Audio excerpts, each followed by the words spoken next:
হ্যাঁ 300 টাকা দাও।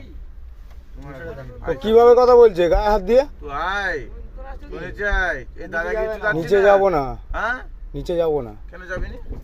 এই কিছু যাচ্ছি, পাঁচ থেকে তুই সব। নিচে যাবি না যাবি নি? পাঁচ থেকে সব। তুই নিচে যাবি না যাবি নি? গাড়ি থেকে নাম। মোবাইল দে, তুই গাড়ি থেকে নাম। মোবাইল দে, গাড়ি থেকে নাম। মোবাইল দিতে বলেছি। নাম।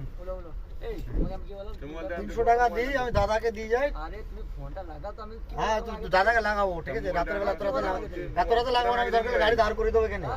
এত রাতে আমি দাদাকে লাগাবো না। আরে এই তুমি আবার এমনি কথা বলছো তোমাকে আমি কি বললাম আগে আমি তোমাকে দাঁড় করাচ্ছি, আমি সকালবেলা কথা বলে যাবো। কি বললাম তোমাকে তুমি ফোনটা লাগাও তো তুমি ফোনটা লাগাও তুমি ফোনটা লাগাও তুমি এমনি গরম ঠিক আছে। তারপর ভালো আমি ভালোভাবে তোমাকে দাঁড়িয়ে করে ভালোভাবে তোমাকে বললাম যে এটা কাজ বুঝা বললো ঠিক আছে তুমি এই ভদ্রভাবে কথা বল। তোমাকে আমি বলেছিলাম এই কি বলতে দেখো, এই 300 টাকা মা দিই, মা মা তুমি কথা বলছে। এই ফোনটা লাগাও আমার কথা বলে কোনো অসুবিধা তুই ভদ্রভাবে কথা বল। কথা আমি বলেছি হ্যাঁ? তোমার টাকা কথা আমি